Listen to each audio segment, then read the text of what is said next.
Você vale muito. Eu não sei quantas vezes alguém já te disse isso, mas eu precisava repetir porque você vale muito. Não importa quantas vezes alguém tente te convencer do contrário. Eu tô aqui para reconhecer o seu valor, porque eu também já precisei de muitas para reconhecer e reforçar o meu. E não há nada mais poderoso do que celebrar juntas, porque nós valemos muito. L'Oréal Paris, porque você vale muito. Pausa rapidinho agora para falar de dica de ouro para os papais e mamães. Depois de experimentar a nova Hug Supreme Care Fralda Roupinha, tudo ficou ainda melhor pro meu filho. É a única com canais em X que se adaptam aos movimentos, com 2 vezes proteção noturna e cintura elástica que se adapta ao corpinho do bebê, além de ser super fácil de colocar e tirar. Praticidade pura. Então guarda essa dica. Nova Hug Supreme Care Fralda Roupinha. Bebê, estamos juntos nessa, mais do que nunca. Agora curta seu podcast. Why, hello there. Before we get into the episode today, we wanted to let you know that we are so excited to be joined by Dan Kois. Dan is notably a senior editor of Slate, a contributing writer at the New York Times Magazine, an avid Buffy fan, and also a man. A what? A man. Oh. We're excited to have a conversation with Dan later on in the episode about Bewitched, Bothered, and Bewildered.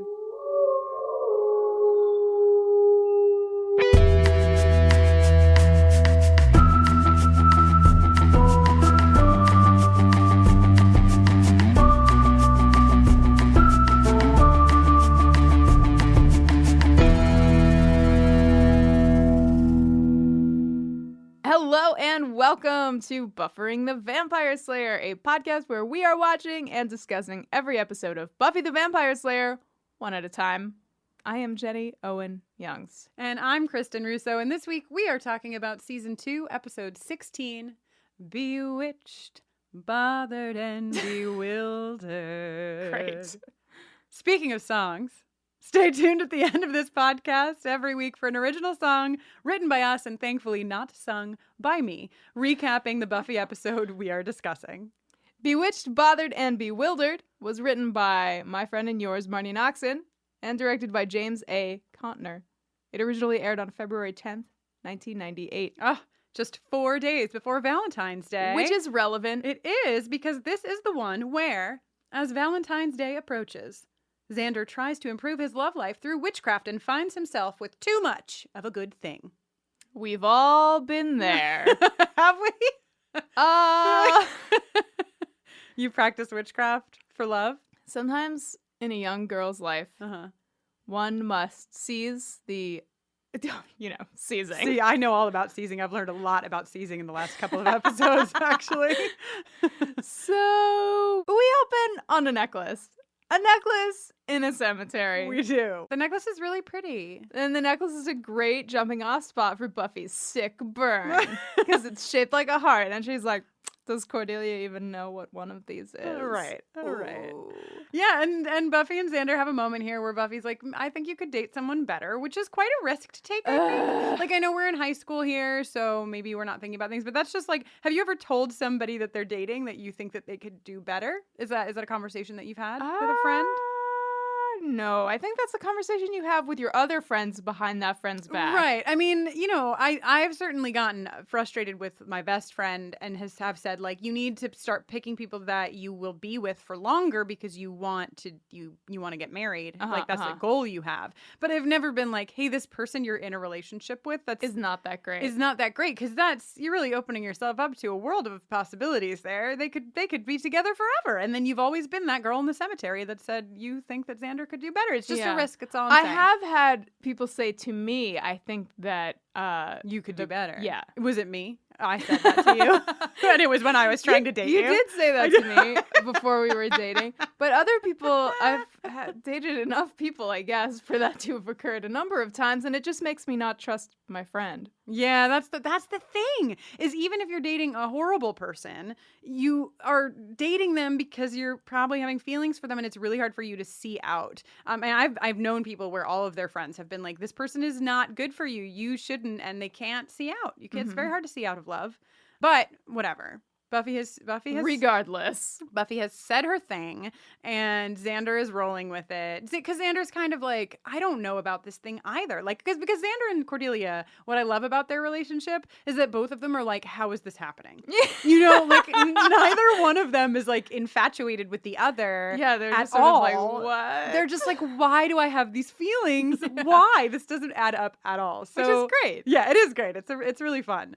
So, you know, Buffy is a good friend to Xander, I think, after this moment, and is like, you'll do fine, it'll be great. And then, you know, Xander's like, why can't it be as easy as slaying vampires? This and love then thing. A vampire right. springs up, and then a fight ensues. Gets nice dust, a nice full body dust we get in this. I feel like they really framed, you know, they were like, hey guys, we're going to do a nice trick. You want to see the whole vamp turn to dust?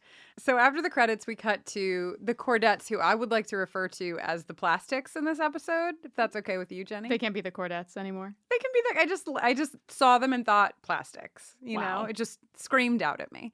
And there's one plastic in particular. She has a red hat on. Do you know who I'm talking about? Oh, yeah. She brought to mind the character from Clueless, Amber, who always has like crazy wacky hats. Oh, yes. And so I know that like Clueless is not Mean Girls, is not Buffy, but there's just like a real some sort of common thread running through the mid-90s. Yeah, it's just a real situation happening here that I appreciated. I think the plastics are on point. I mean, they're a nightmare, but that's what plastics are designed to be. Harmony at the head of the pack now. She is not on point. She is really bad at insults. Okay. She is so bad. But yeah, you're right. I guess a high quality of being a plastic is that you should be good at insults. Not like, maybe you should learn a second language so that more girls can reject you. Xander's not understanding of a second language doesn't prevent the girls whose native tongue is that second language from Yeah, it was rejecting him. weak. It was a weak insult. I actually wrote the full quote down for later because I was like, seriously, Harmony?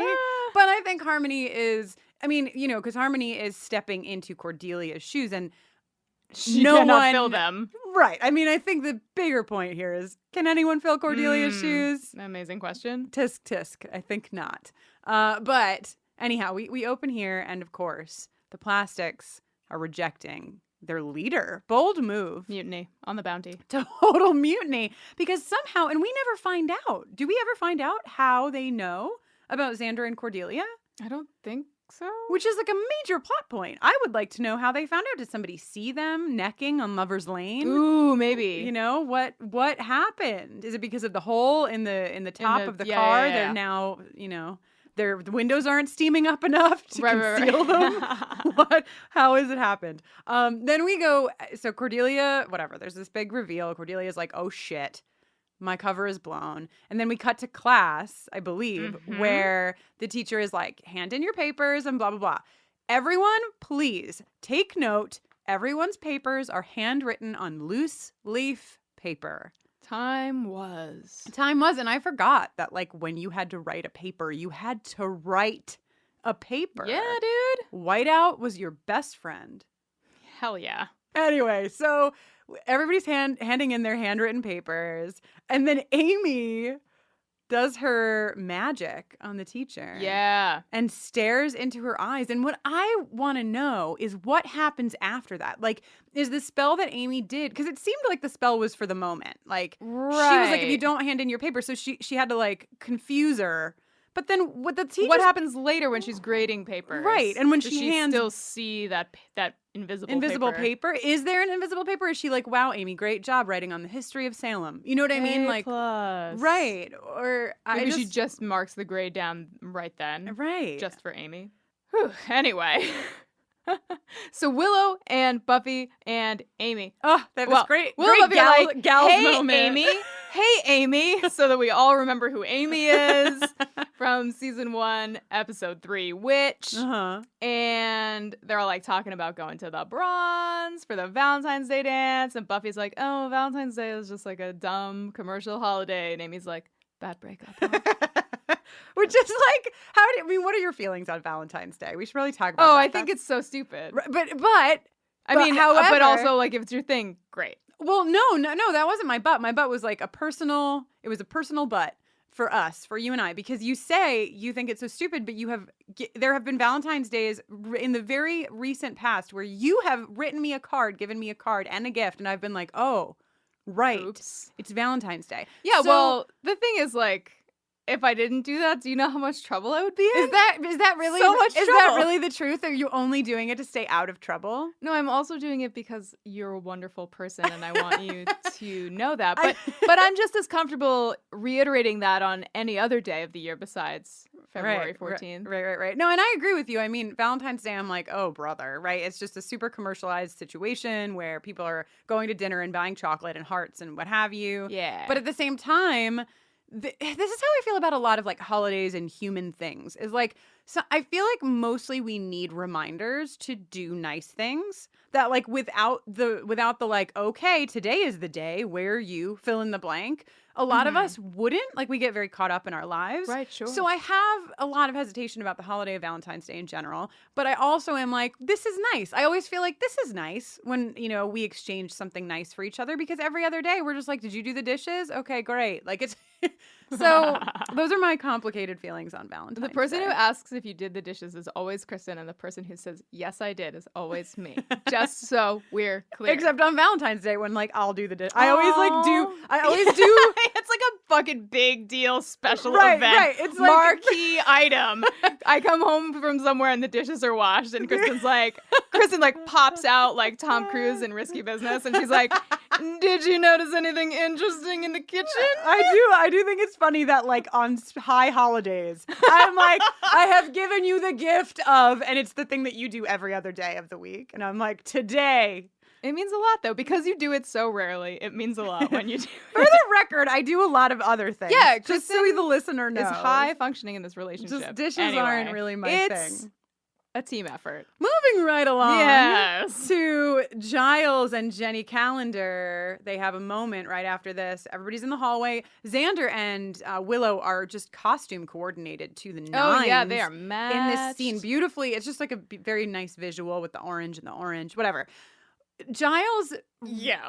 go ahead. We What? gotta talk about it. Because like Jenny like pops into the doorway of her office, or her classroom rather, and they lock eyes, and there's like some deer in headlights, whatever.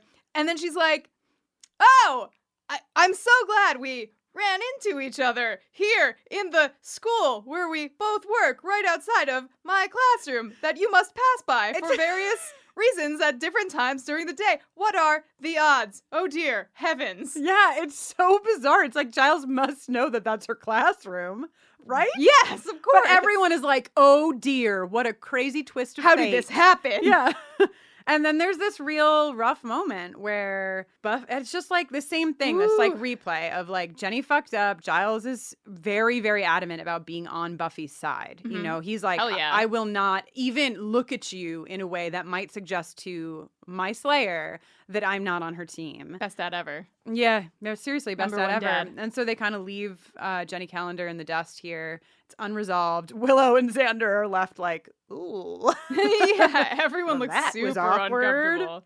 And so the reason Giles needed to talk to Buffy is because he needs to let her know that historically, Angelus Right. is exceptionally demonstrative on and around Of course Valentine's he Day. is, right? Of So course. look out. And look out. And we see the first instance of the demonstrativeness of Angelus and now we're getting into some territory with our favorite throuple, the world's favorite throuple. Best throuple ever.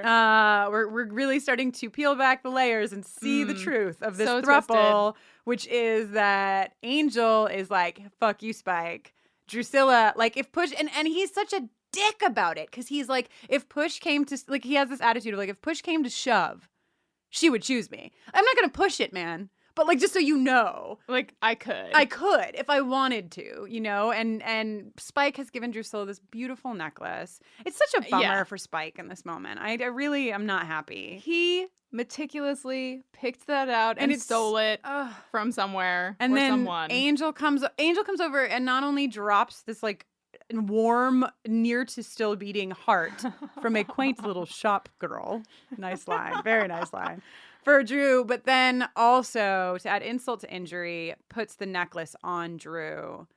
And it's just shitty. He's just like working extra hard to emasculate Spike as hard as he can. He also and he says, cute. he's such a about the dick. necklace.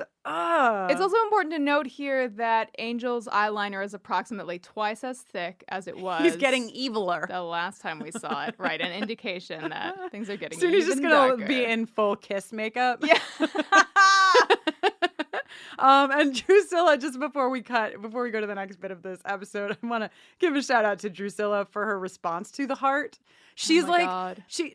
Any scene where Drusilla's like, the direction to Juliet Landau is like, okay, they're going to have some dialogue and can you just like be obsessed with fill in the blank, the heart or whatever. It's my favorite Drusilla, where she's just like playing with it insanely. Yeah. Fucking, oh God. Then we cut to the bronze. Oh, and Willow's this is in love this with is me when I us. see you play Aw. every time. I really felt a bond with Willow. Wow. It's a very you will never have this experience, at least this literally, being in a room full of people who are there to watch your wife or boyfriend. Mm-hmm. You are both to me, my Great. boyfriend and my wife. Great. Play music that's so great, and like it's just such an enjoyable experience, and you get to sit there and be like, that's my wife, you know? And that's how Willow is this whole time. Aw. She's like, that's my boyfriend. My boyfriend's in the band, you know? Oh, it's so cute. So I drew a little heart emoji, heart eyes emoji for Willow at the bronze, actually. And a negative heart eyes emoji for Cordelia, who gets No. First of iced all. out. No, it's sad eyes. Sad eyes. I was Weepy like, eyes. I didn't even know what was happening. I was just like, maybe we should, because listen, we're going to have to jump to Fashion Watch because I know that Kate Leth is here with us. But before we jump in, I just got to say, holy shit, Cordelia. Cordelia looks amazing, but we are not fully qualified to discuss all the finer points of that. So let's turn it over to Kate Leth with Buffy Fashion Watch. Yes, let's. Yes, Leth. It's time for our friend Kate to give you the Buffy Fashion Update. Welcome back to Buffy Fashion Watch, in which we're all taking one for the team in this trash bag of an episode. I say that only because A, Xander's the worst, and B, Buffy congratulating him at the end of the episode for not assaulting her makes me, as Cordelia so eloquently put it, yak. As much as I want Xander to die screaming in a snake pit, and I do, there are some good laughs and some very good outfits in this episode, despite the appalling fever dream that is Xander's horrifying unbuttoned shirt and blazer combination from the beginning. I mean, look at the thing. Even his cuffs are unbuttoned.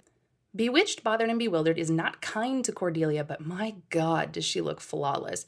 The dress she wears to the dance early on, bodycon with black and red brocade, was probably an awakening moment in my childhood. And listen, I know I've said that more than once on here, but this show was my childhood. So anyway, her necklace, the neckline, I lay myself at her feet in worship. Pair that with her white-collar knotted work shirt and black cigarette pants that she has on at school, her red half-sleeve top with the pleather miniskirt during the big showdown, her red halter top when she tells Xander exactly where to stick it, her final scene outfit, which is color-coordinated to high heaven in soft light green and yellow with a matching sweater. It is too much. She is too good. Her makeup is flawless in this episode. There's a lot else to comment on here. Buffy's slitted cheetah print micro mini skirt or her white mesh top and tank combo, as well as Drusilla's crazy sparkling faux fur sequined coat. Although I will point out she's wearing the same outfit from 2 episodes ago, so Also, why does every girl at Sunnydale own a sweater set that they tie around their shoulders? What is that? Was that a thing? Did I miss that? I don't know if I was bougie enough. But Cordelia takes the prize in this episode, and she deserves it. Until next time, I'll see you at the mall. That was our friend Kate. She gave you the Buffy Fashion Update. Sweet heavenly Moses. Thank you, Kate Leth. Kate Leth, are you okay? You know what I mean? Are you going to make it? I don't know if I am either, buddy. Do you have the vapors? Yeah, Cordelia just really slayed. She really slayed this episode. I'm just going to go ahead and say it. But let's talk about this scene. This is hard. This whole thing is hard. It's like, I feel like I came into this episode. We watched Bewitched, Bothered, and Bewildered on Valentine's Day. We did a Buffy watch with you guys. And when I watched it out of context, I was just like, fuck Xander, right? Like, that was like my thing. But now that we're kind of in the arc, I expected to come into this episode and I was nervous because we had so much to say about Xander last week. I was like, Jesus Christ. But I actually have like really complicated feelings about both of them in this episode. And this scene is like the perfect example of why. Xander has feelings for Cordelia and Cordelia has feelings for Xander. And the thing that Xander says to Cordelia when he gives her the heart, maybe you see something special in me that I can't see, and vice versa, is like it just underpins like the reason why it's very complicated to just say fuck you Xander, right? Because the real truth is that neither of these characters, Cordelia and Xander, they have a lot in common. Mayrude just turned the podcast off. Sorry, May. But they do, in the sense that neither one of them can see the goodness in them. They both are very insecure characters, right? And Cordelia makes up for that by like, you know, overemphasizing her, like, I can do what I want, how I want, when I want. And Xander, it manifests in this like way where when he opens up and is vulnerable, but both of them really, when they open up and they're vulnerable and they are not received well, they become mean. Right. They lash out. And so I just want to be able to like look at this two ways and not just one, where we see this moment. Xander opens up, becomes vulnerable, has purchased this like really beautiful necklace for Cordelia. And you can see Cordelia like shatter because she knows what she like quote unquote has to do. Which is rooted in this like need to maintain her status and, you know, and not rock the boat, not be too outside of the lines. And she at the same time is like really, for some unknown reason, super into Xander's outfit. I get it. It's the 90s, fine. But she's also into Xander, and she knows that this is going to crush him. And it's one of the first times that we ever see Cordelia recognize that she's about to crush someone and feel really horrible about it. But she does it. She breaks up with Xander. It's Valentine's Day, and Xander gets sad. But what I will say is that Xander gets sad, but he doesn't get cruel. No, he doesn't get cruel until he goes to school the next day. And then everyone is laughing at him and, you know, making him feel horrible. I mean, he's very much being like bullied in the scene that we see. I want to say one thing before we talk about school the next day, which is that clearly the fact that I please you visually has gotten us off on the wrong foot here is pretty great. It's a good line. And it's like it's like sort of a quintessential thing. Yeah. For the two of them in combination. Yeah, absolutely. Meanwhile, okay, we get to school and the first thing that somebody says to him is, dude, way to get dumped. And I want to call myself out here. Oh, wow. Did you do this to somebody?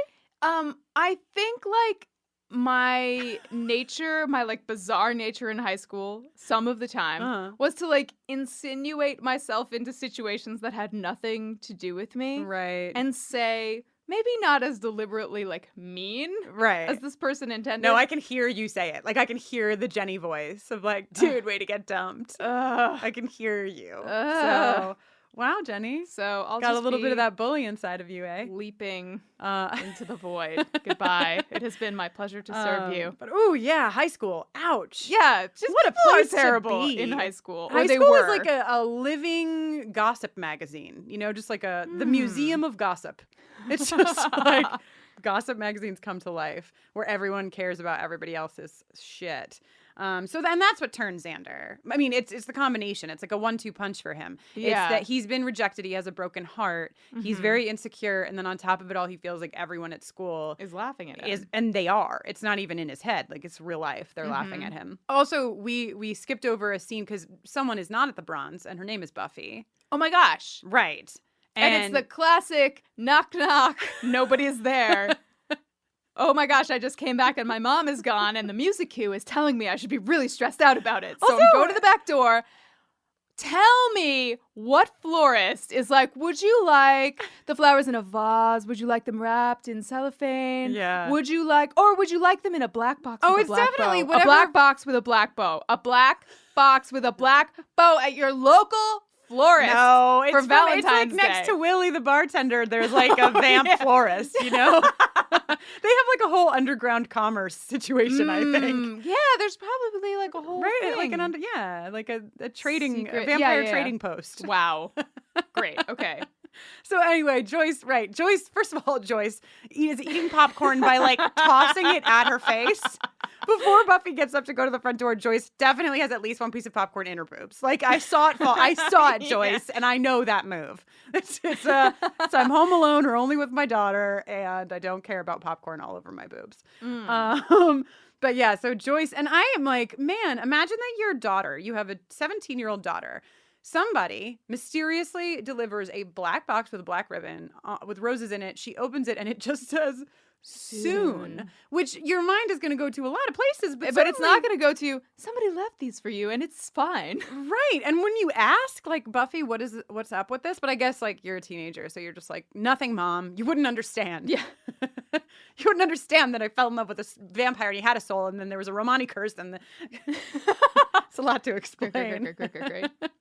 Also, I just wanted to give a shout out to the Bronze. They did a really great job of decorating for Valentine's Day. Okay? I didn't notice one decoration. Beautiful. What was going on? There's a backdrop behind the band. I can't even remember what it is now, but there's a like a Cupid. It's like a Cupid and a heart. It's behind Dingoes Ate My Baby. And I just thought, these kids who work at the Bronze, man, they're constantly dealing with werewolves tipping over all their tables. They're cleaning up shit, and still they go out of their way to decorate for holidays. Bless them. It's commitment, and I appreciate High praise. Xander has a great idea. He's going to blackmail Amy. Xander. And then he gets so evil. It's very upsetting when you see like Xander change to evil Xander. It's when he like he grabs Amy, first of all. It's a move that is very unfortunate. And Amy's not very large. She's a very tiny thing. So she just kind of like snaps around. Yep. She's like, the fuck, Xander? And Xander's like, I saw you and I'm going to blackmail you. I'm calling it blackmail, and that's what it is. So you better. What's amazing to me is like, Amy seems to have a lot of powers. I just feel like Amy could probably have like done whatever she did to the teacher. Yeah, right? In that moment. Maybe it required preparation. Maybe. But regardless, Amy's like, okay, you got me, Xander. I guess I have to do this love spell for you. We'll just need a personal item. Oh, this scene. I remembered this scene and I was confused about how we got, because I remember it being so emotional for me the first time I watched it. And so in my memory, I thought that Xander and Cordelia had really like been dating and like having feelings for each other for a much longer time. But it's just testament to this show how they can like jam pack that you're so invested in such a short amount of time. Right? I mean, it's today. The scene was what, like a minute long? Yeah. If that, when he asks Cordelia for the necklace and she goes to her locker and says, and she's so mean, right?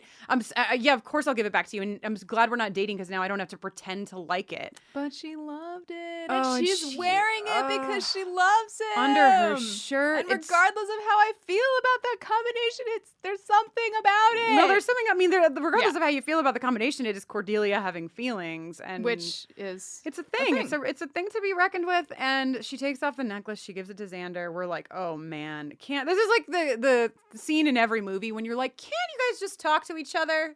If you just talk to each other, then the witchcraft wouldn't happen. Buffy wouldn't turn into a rat. Everything would be okay, guys. But no, communication, always the lacking element. Yeah. So then it's spellcasting time, right? And seeing Xander all like painted up, shirtless, sitting inside of a woman symbol, don't you feel like, oh, maybe things are about to go in some kind of delightful way? Like where? Where did you want it to go? I don't know, just like it kind of does end up this way that he's be careful what you wish for, right? Punished for meddling with greater forces. He just looks so vulnerable, right? You know, right. But it is, yeah, and you can tell he's like, ooh, what did I do? I didn't really picture being like shirtless, painted in blood, sitting on the floor. Like, what is going on? So the spell happens, and obviously, as we know, it backfires. And I want to just take a moment to read an email that we got just right before we were recording this. I'm so glad that it came in time because the spell goes wrong, and this writer wrote into us to explain maybe why. Jessica E. said, "Hi, Jenny and Kristen. Since you're about to watch Bewitched, Bothered, and Bewildered, I thought I would share a theory I have about the episode. My friends often wondered whether Amy was simply incompetent or messing with Xander by making the spell go wrong on purpose. Neither of these options seems particularly likely to me because Amy doesn't seem like the type to put herself at risk. However, as an apprentice witch, I've been learning about spells and magic, and I have a theory as to why Amy's spell went so very wrong. Amy invokes Diana, goddess of the hunt, in the casting of the spell. Diana, known as Artemis to the Greeks, is a virgin goddess. A virgin goddess is one who does not marry a man, but is not necessarily barred from sexual interactions with women. Virgin goddesses and virgin saints, who are typically thought of as not engaging in sex at all, are not to be called upon for love spells. Many witches believe that calling upon a virgin goddess or saint for a love spell, particularly a sexual love spell, can backfire because you're asking the patron to do something for you that they simply disapprove of. Unless you have a special relationship with the goddess or saint in question, this is, at best, a waste of your time. Jessica goes on to say, this theory might not reflect everyone's practice of witchcraft, but it's what I'm learning right now, and I thought it was relevant. Wow. Yeah, and she concludes by saying, my feeling is that Diana is having a laugh at Amy and Xander at his expense for his patriarchal desire to control women. The moral here may be, never mess with a goddess. So, Jessica, thank you for that email. It was so timely, and I was so excited because we almost recorded this episode the day before your email came in, and then when it came in, I was like, well, this is why. This is why we didn't do it. Yes. So we'll never know exactly why, but I think that Jessica's theory is a good one. The spell certainly goes awry. Definitely. Support for today's episode comes from OneSkin. And if you have sensitive skin, you're going to want to hear about their scientifically proven topical supplements. Free from over 1,500 chemicals and preservatives that can make skin red, irritated, or itchy, their products are safe for sensitive skin. It's just one of the reasons they've earned the Skin Safe seal of approval. They've also earned the Jenny Owen Youngs and Kristen Russo seal of approval, if I do say so myself, Jenny. I couldn't agree more.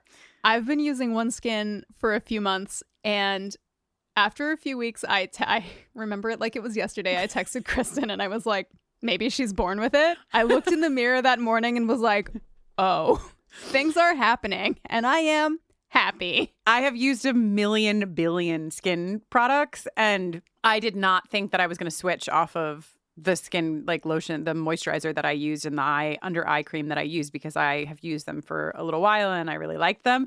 And I've switched completely, which is a pretty big deal. OneSkin is the world's first skin longevity company. By focusing on the cellular aspects of aging, OneSkin keeps your skin looking and acting younger for longer. Get started today with 15% off using code BUFFERING at oneskin.co.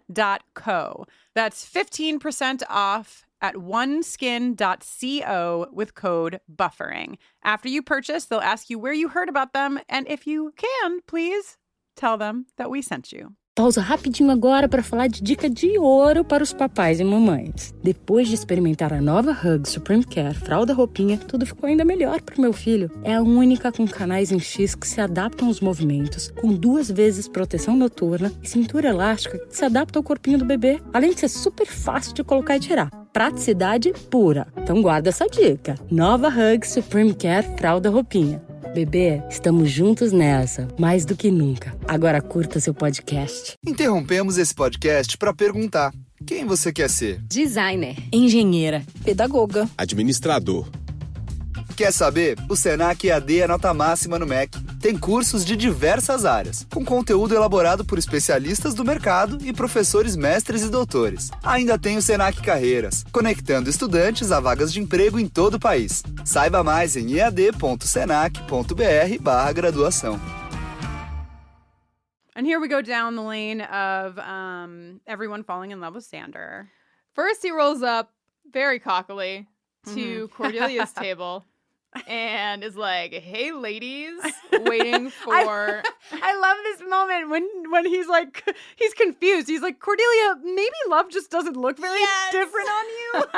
Maybe you're just super awful even when you're in love. And she, of course, is the only one not affected by this spell. But there's kind of like a little delay here because the other girls at the table are kind of something's happening, but they don't quite latch on right away. Yeah. And then she refers to the necklace he bought her as a small mart looking thing. Yes. Small mart. Small mart. Nice dig, I wonder what Cordelia, that's a stand-in for. But just... Then we get to the library where Giles is detailing for Buffy some of the things that Angelus has done on previous Valentine's Day. Right. And Xander comes in and is like, chop me up. My life is terrible. And Buffy's like, hey, man. Yeah, so Giles leaves. Right. And Buffy... I love this moment. I think it's very interesting. It was very eye-opening for me, Xander speaking, because Xander is very inappropriate.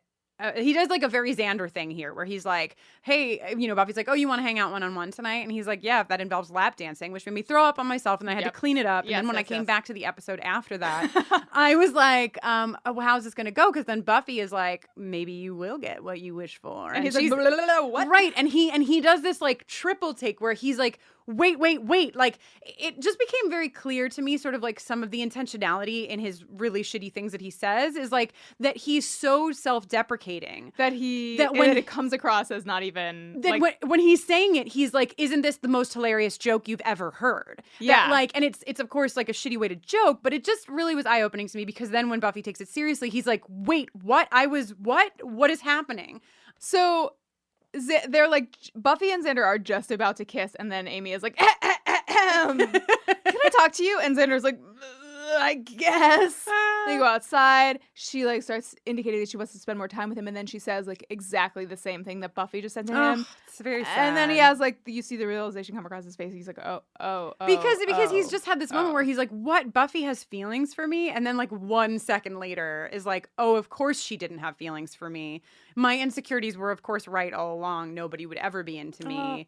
It's rough. Like, I feel like maybe some of our listeners are like, wow, they're giving Xander a lot of space. But I really just, I felt like I saw through some of what was happening in his experience in this episode. Which I think is like helpful to our understanding and the development of the character. Right. And we're about to have a chat with Dan, who we talked to you about at the front of the episode, which is going to get us deeper in here. So let's not get too deep in now. Right. Okay. But let's do note that when Xander is talking to Amy, they are in front of a widespread panic poster, which is inexplicably hung up in the high school. Oh. Later, we will also see a widespread panic poster, a different one, hung up in Xander's room. Oh, wow. Apparently, there was some kind of cross-promotional marketing plan. From Quest for Camelot to Widespread Panic, a different sponsor for every episode. Mm-hmm. Then Xander and Amy are interrupted by the Cordette/Plastic, who looks like she's like just off of the set of the Valley of the Dolls, like inexplicably. Right.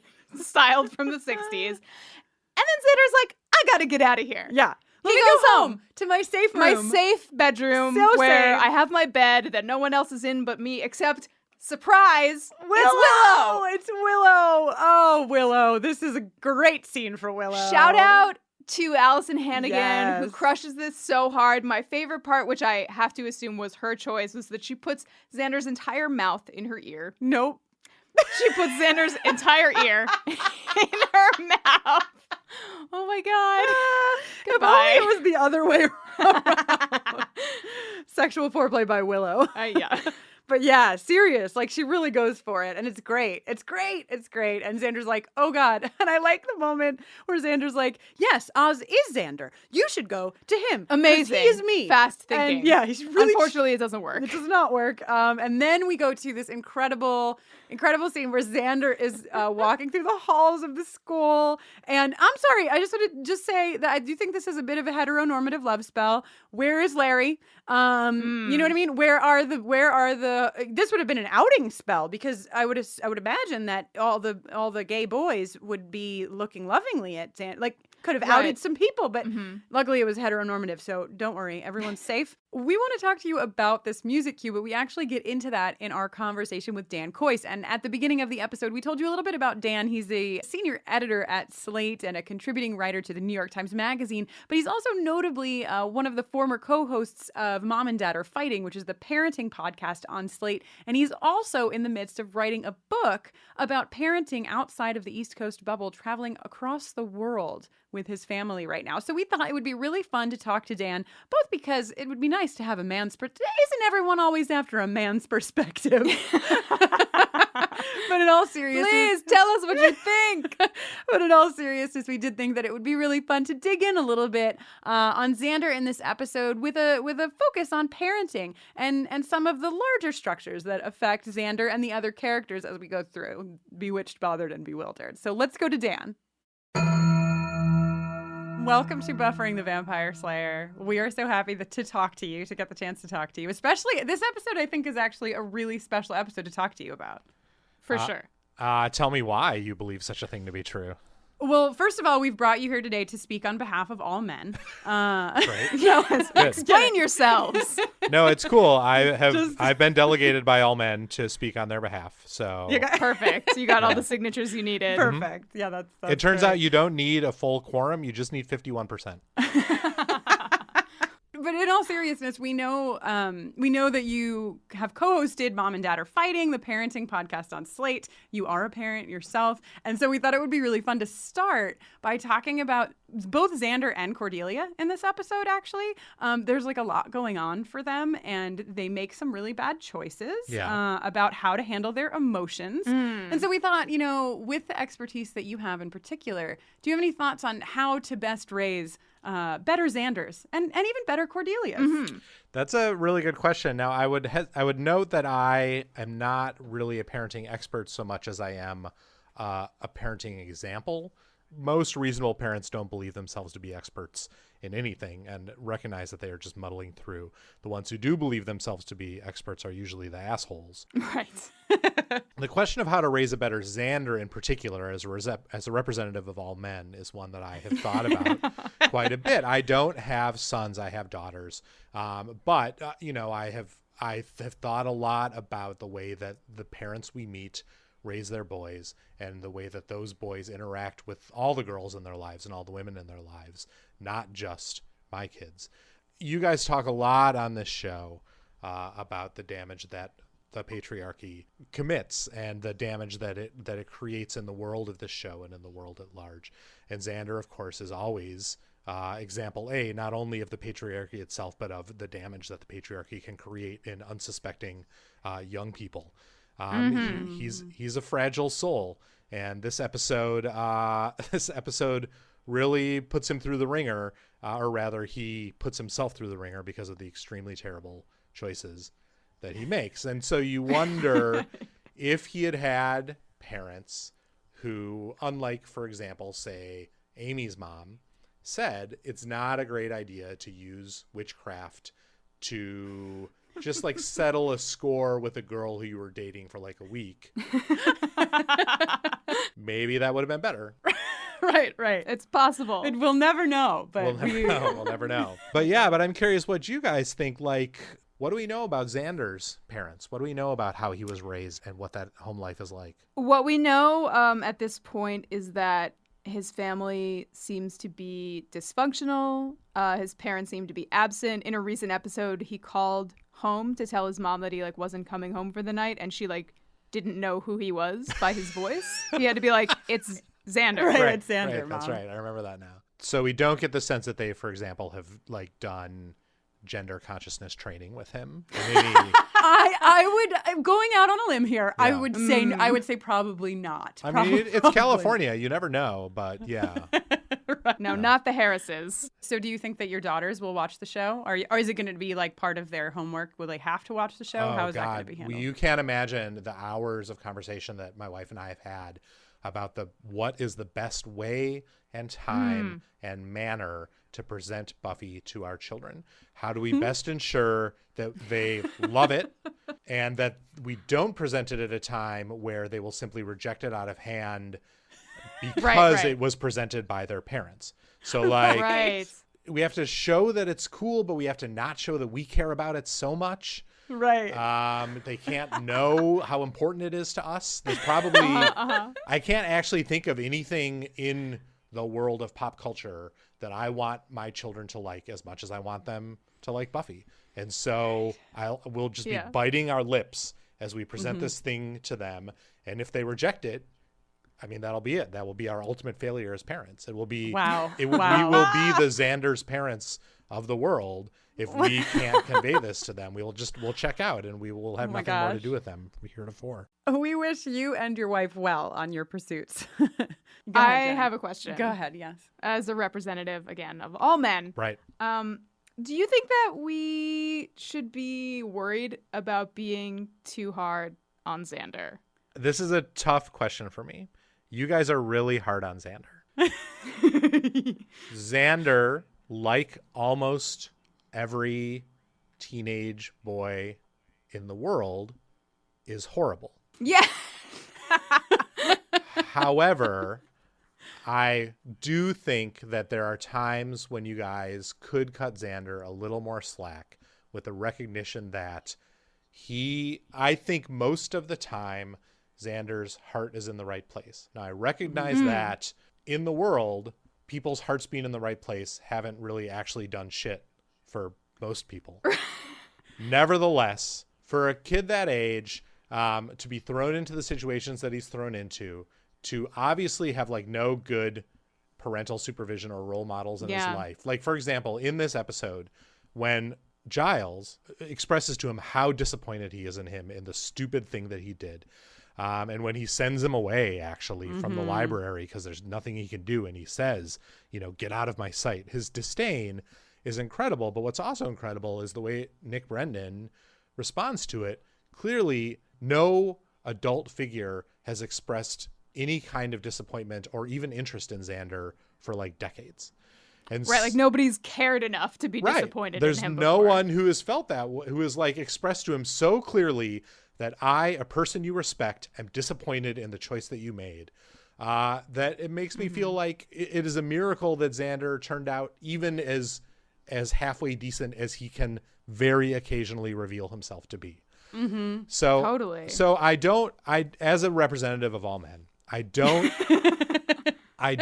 don't begrudge you your harsh judgments of Xander, but all I ask is that you remember that Xander, like all the characters on the show, is on a path. He's on a path that will hopefully lead him to one day become an actual honest-to-God grown man. Not the man he claims he's going to be in this episode who hides, but the man who lives a good life and takes responsibility for the things that he does and makes the right choices about all the people in his life, not just the women, and is a human being in the world. He's on that road. I think too what you're saying is really interesting, and sometimes people write to us, and they're like, oh, we get it with the Xander thing, you don't have to talk about it so much, but as you're talking to us about like how we view Xander and how we can perhaps have more hope for Xander's character, there's just so much in there, right? Because it's like what we do as human beings when we're dealing with other human beings who are struggling with some of the repercussions of the patriarchy or racism or whatever the structure might be. Like, where do we draw the line of having hope in that person and investing in that person to help them get over to where we want them to be, versus like the point of exhaustion for the person who's doing the work to try to get that person there. And I just think it's such an amazing thing to highlight, because us being challenged to keep that hope in someone who symbolizes some of the things that have kind of torn us down over the years is important. I just think it's important to keep our sights on it outside of the Buffy universe. So thank you for saying all of those things, because it's making me think in ways that I find important. Oh, good. This has been a wonderful chat. I think you did a fantastic job with your representation of men. Great. I'm so men glad. will be pleased. The emails are coming in now. They're all very nervous about how we're going to come off in this episode. It's like a big deal. Right. There's a lot of pressure for you. I think you handled it well. Before we go, one last thing. Yes. Did you guys talk about the music cue when Xander is walking down the hall? Doesn't it feel like it should be Staying Alive? Like, doesn't it feel like that's what they meant? Based on his collar alone. I mean, lyrically, based on his strut and the rhythm of his strut, Staying Alive would absolutely make sense. But I did not recognize that song. I'm not great on my like Guardians of the Galaxy era music cues. So I had to look it up. And in fact, the song is by the Average White Band. And I love that as a meta comment on Xander, the average white man who makes his way through the world of this show. Oh my God. And whose journey through the show is trying to become, over the course of 7 seasons, something other than an average white man, an actual man who exists in the world and who is not forced to bear the weight of all men and the patriarchy upon his shoulders. Wow. We did not discuss that, and I am so glad that you have brought it to our attention. Yeah, that is a hot tip. That is amazing. Dan, where can people find you when they want to hear more of your voice and hear more of your writing? And you can find me on Slate, where I'm a writer and editor. You can find me in the New York Times Magazine, where I'm a contributing writer. And in the next coming years, you can buy a couple of books that I'm currently writing. One book, An Oral History of Angels in America, will come out in 2018. The other book, a book about parenting around the world and outside of the East Coast parenting bubble, will come out in the year 2019. Incredible. Fantastic. I'm very excited for both of those books. Yeah. Thank you again for joining us. 2020, much. Parenting in the Hellmouth. Yes. Thanks, guys. Thanks Thanks so much. Thank you again, Dan, for joining us, and safe travels to you and your family as you go across the globe. Yeah. Okay, so Jenny Calendar, can we talk about Jenny Yeah. Calendar Yeah, now, yeah. please? Xander goes to confess what he's done to Giles. Giles is like, did you really? I don't know. But then Jenny Calendar comes in. Oof. Proof and is she's in like, the calendar. touching.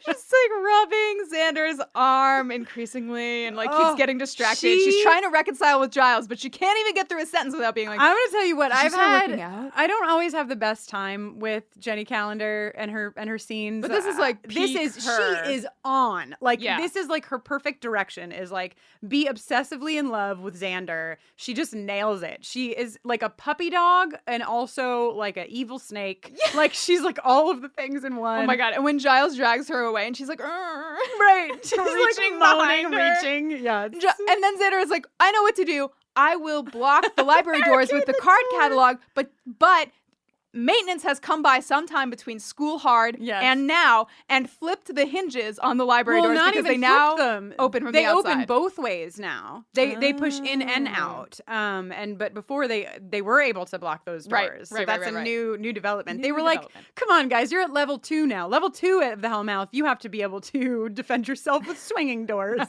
Xander didn't get the memo. Right. So Buffy's wearing yet another trench coat. this trench coat. Listen, she went to Fredericks of Hollywood for this trench coat right here. Fredericks of Hollywood. That's where she went for this guy. Oh my God. This trench coat. For those is... of you who have no idea what Fredericks of Who Hollywood doesn't? Come on. All right, just Google it. I guess maybe the 13-year-old demographic might not know Fredericks of It's Hollywood, possible. but you shouldn't either. Don't look it up. Yeah. So Trenchcoat Buffy is going ham on Xander.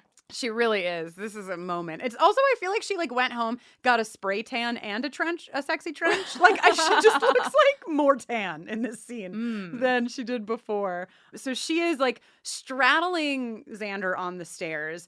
Xander is like, oh God, what am I going to do? This is very overwhelming. But luckily, thank God, this scene gets interrupted before Buffy detrenches. Because Amy but before Buffy even like would have gotten to the detrench point, it's important, I think, to note that Xander is like, hey, you're not in control of your functions right now. Right. Well, he has he kind of has like an Oz moment here, although more extreme. Like Oz in the episode with Willow, where Oz is like, "You are after this for the wrong reasons, therefore I'm not going to participate." Right. Xander's sort of like, "This is not appropriate. This is not right. So I'm going to say no." Oz, we're like, "Great. Oz is great. Good job." Xander, we're like, "Whoa."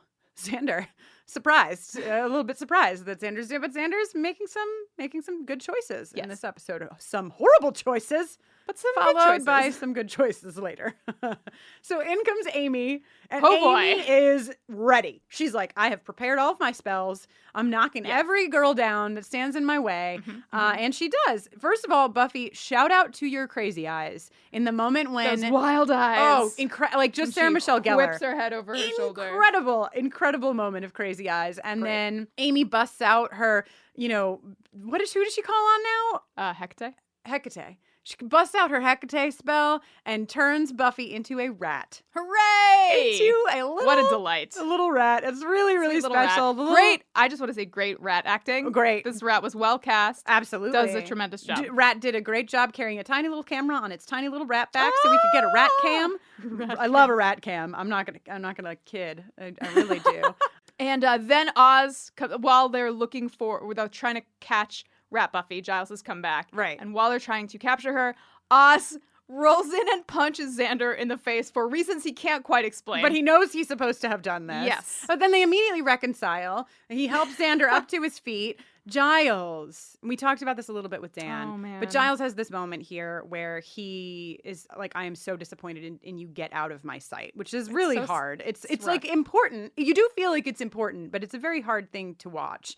So Xander leaves, but Xander saves Cordelia on his way out. Yeah, he pulls her out from underneath the heap of women. Right. Oz goes looking for Rat Buffy. Everybody's got a great task. Yeah. Their tasks have been delegated very nicely. Xander and Cordelia run to Buffy's house, knock on the door. Joyce lets them in.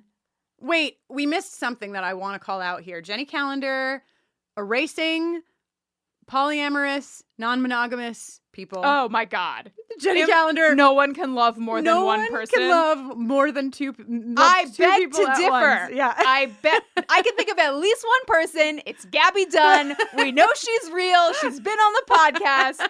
So how dare you, Jenny Calendar? Jenny Calendar, back it up a step. But anyhow, right, go ahead, Jenny. I'm sorry. Okay. So Xander and Cordelia enter Buffy's house. Joyce is like, oh my gosh, what happened? Oh my goodness. Cordelia, go get bandages out of the bathroom. As soon as Cordelia is out of the room, it becomes very apparent that even moms are not immune to Xander's charms. Yeah, Xander's magic charms. My God, she wants to get him a drink. She's rubbing his shoulders. I think tonight is so over it. Night for something hot. Xander, she starts rubbing his shoulders, and Xander is so over it that all he can do is just like flop down on the counter, like, oh God. I felt like in this scene, the character of Xander was doing this, right? But I also felt like the actor, Nicholas Brendan, was like, I cannot, like, this is too much for me to handle. Oh my God. Because Joyce, Kristine Sutherland, actually never puts her mouth on his neck. Like, it cuts right before, because she goes down to kiss him, but we never see it. And I just feel like the actors were like, guys, we can't. We cannot. It's too much. And then Cordelia busts in and is flipping out. She throws Joyce out, slams the door, and then I think, does she reopen the door before she slams the door? She's like yelling through the door, keep your mom-aged mitts off my boyfriend. Former. What a moment. Even in the heat of all of this bizarre activity, she cannot leave out former. Right. She must. And then Joyce knocking at the window. This is amazing. Let Joyce in. Let Joyce in is, if you ask me at the end of the series, somebody remind me to tell you what my favorite line that Joyce ever says is, it might be this one. Yeah. Let Joyce in. It's serious. Come on. And they run up to That's Buffy's my Buffy room. tattoo. Yeah. Let Joyce in. Across your back. Yeah. So, Rat Cam. I just want to give a shout out to the black cat from the credits.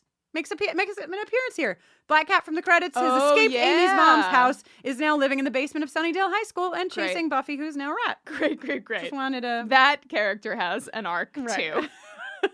Right.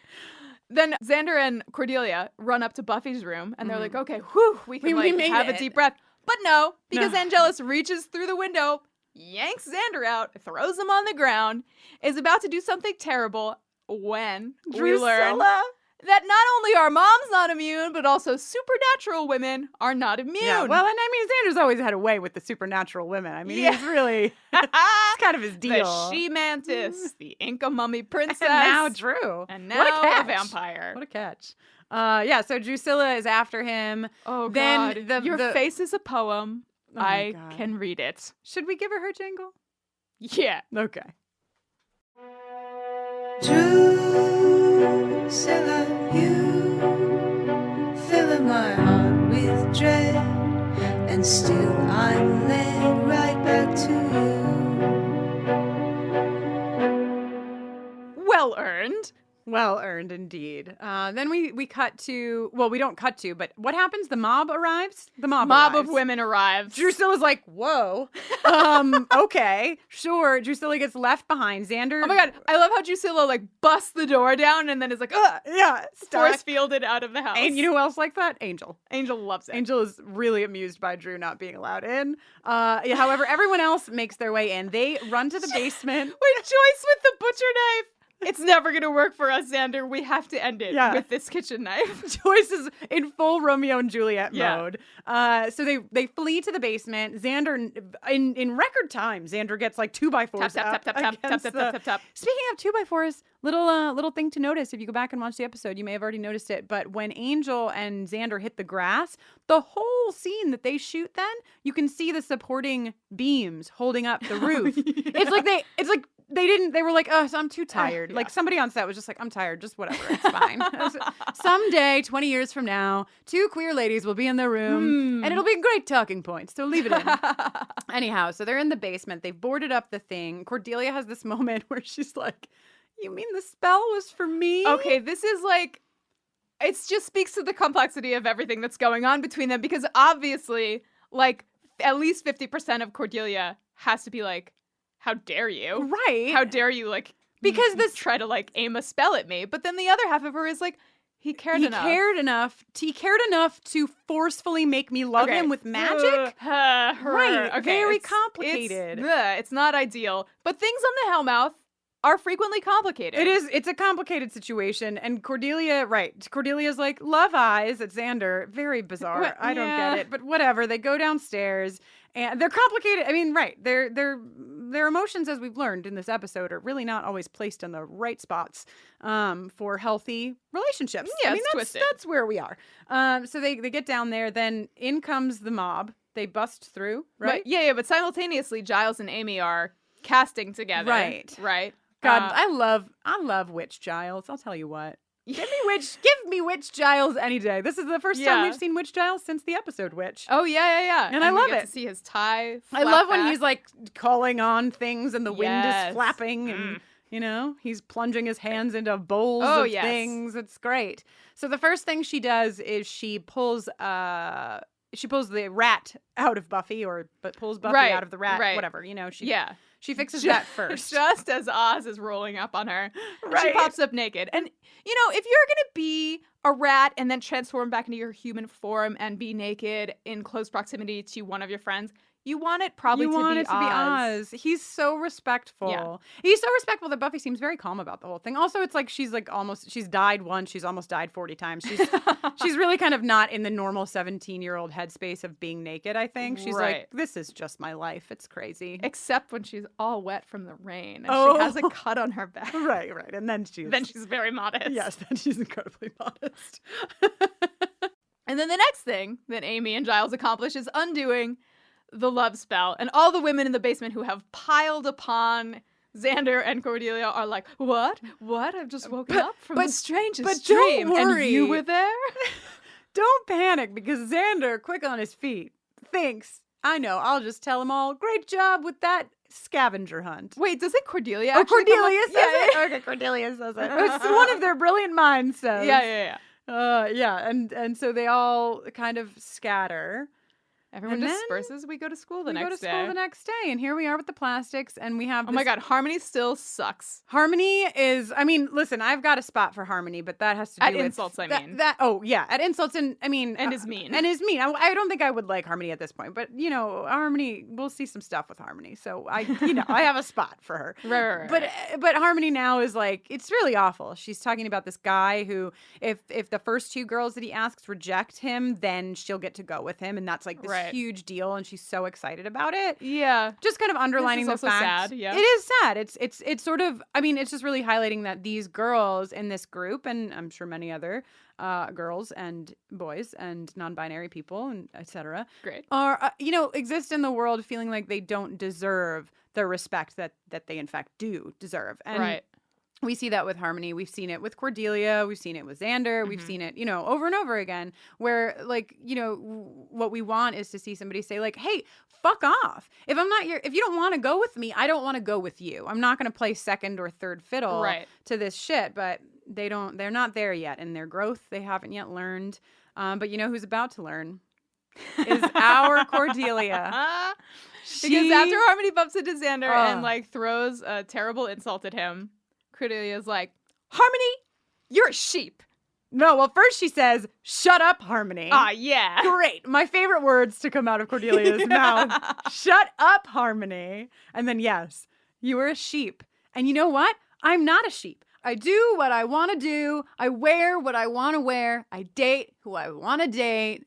And who she wants to date is Xander. Yeah, but she makes a small apology for the fact that it is Xander, but still, she is strong. She walks away from the group. She walks to Xander. She flips out. She's like, oh my God, what did I just do?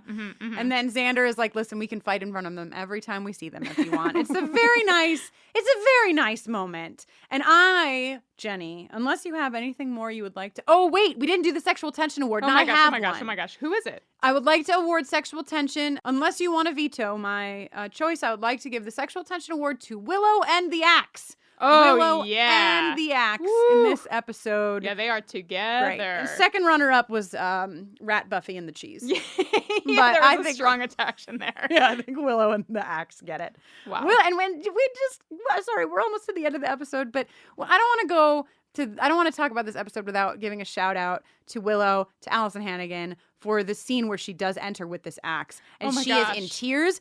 Shout out to the fucking costume team who put teardrops on her shirt. I think those were from earlier takes. I think Allison Hannigan stood there shedding real actor tears over and over and over again, waving until that axe she drenched above her head. own shirt Yes, in her that's what I real think. tears. Well, great job, Willow, all around. Praise. We know we are past due for a Willow jingle. And if I didn't run a camp in the Midwest in like T-minus 10 days, you would have your Willow jingle, but we have a lot to do. So just everybody hang tight. You're going to get your Willow jingle before the season is up. Yes, no just a questions moment. asked. Right on top she of that, deserves Rose. it. But since we don't have one yet, and Cordelia has just left the plastics behind, saying, I do what I want, I would like to end this episode's discussion with the Cordelia jingle. Cordelia, I love you, Cordelia. You're perfect, Cordelia. Yes. Thank you, Cordelia, for being you. And with that out of the way, I think we've said everything we need to say for this episode. Thanks again to Dan Coyce for joining us. I'm Jenny Owen Youngs, and when I'm not watching Buffy, I write and record songs and make records and go on tour and whatever. And you can learn more about me at jennyowenyoungs.com/buffering, or you can give me a shout on Twitter at Jenny Owen Youngs. And I am Kristen Russo. You can find me on Twitter and on Instagram at Kristen Noeline, KRISTINNOELINE. You can also learn more about my work with LGBTQ youth and their families over at my website, KristenNoeline.com, or you can head on over to everyoneisgay or mykidisgay.com for some of those resources. Buffering the Vampire Slayer is on Facebook and Twitter at BufferingCast, and you can email us at bufferingthevampireslayer@gmail.com. You can support us in many ways. We are newly on Stitcher Premium. We're very excited about it. It was almost a wolf howl, Jenny. I got nervous. Sorry.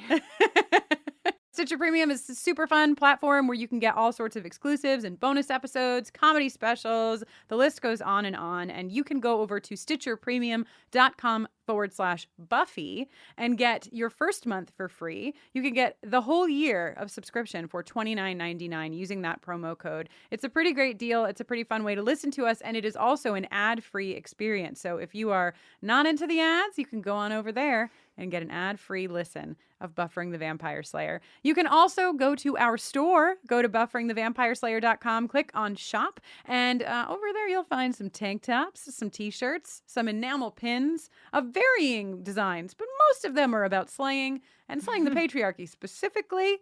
So I think you'll enjoy it. And if you are a patron, the third way to support us, I'm going to talk about that in a second, but if you're a patron, you can get 20% off if you're at the $10 level of our merchandise all the time. Speaking of Patreon, the third way that you can support us is by going over to bufferingthevampireslayer.com and clicking on Patreon. There are 3 levels of giving there, $1, $5, $10. If you love the music at the end of these podcasts, you can get those songs as they come out for the $5 pledge.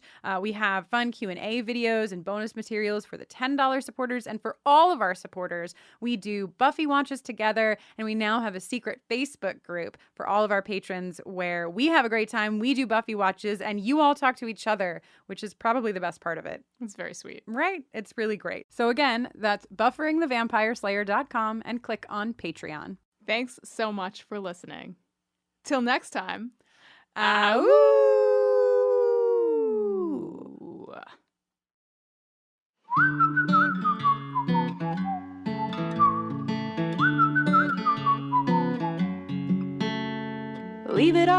Xander and your goose is cooked. He's conjuring spells to mend his broken heart.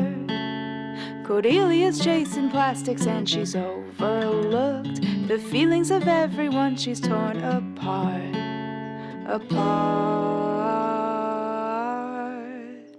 Magic that you make for all the wrong reasons will fail. Seek the kind of love that runs from eyeballs to entrails.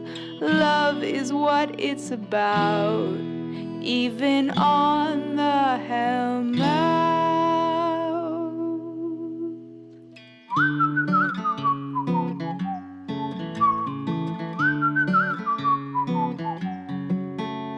Students and teachers, vampires and lunch ladies fight over Xander, oh Lord, how they shriek. Where did this trench coat come from? Why do I want cheese? Squeak, squeak. Magic that you make for all the wrong reasons will fail. Seek the kind of love that runs from eyeballs to entrails. Love is what it's about, even on the Hellmouth.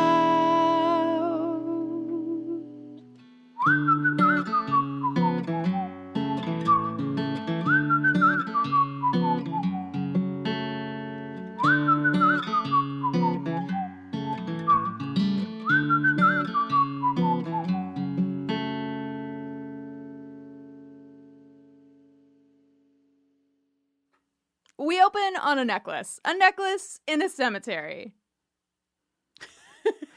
That was all you had. You didn't like it? It's great.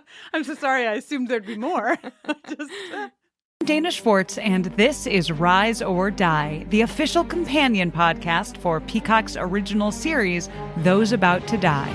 On this podcast, I go behind the scenes with the show's cast and creators to learn how they brought their brutal vision of Rome to life. Gosh, people will freak out. Rise or Die launches on July 18th. Watch or listen wherever you get your podcasts. A bloodbath tonight in the rural town of Chinook. Everyone here is hiding a secret. 4 more victims found scattered. Some worse than others. I came as fast as I could. I'm Deputy Ruth Vogel. And soon, my quiet life will never be the same. Realm presents a 30 Ninjas production, Chinook, starring Kelly Marie Tran and Sanaa Lathan. Listen to Chinook wherever you get your podcasts.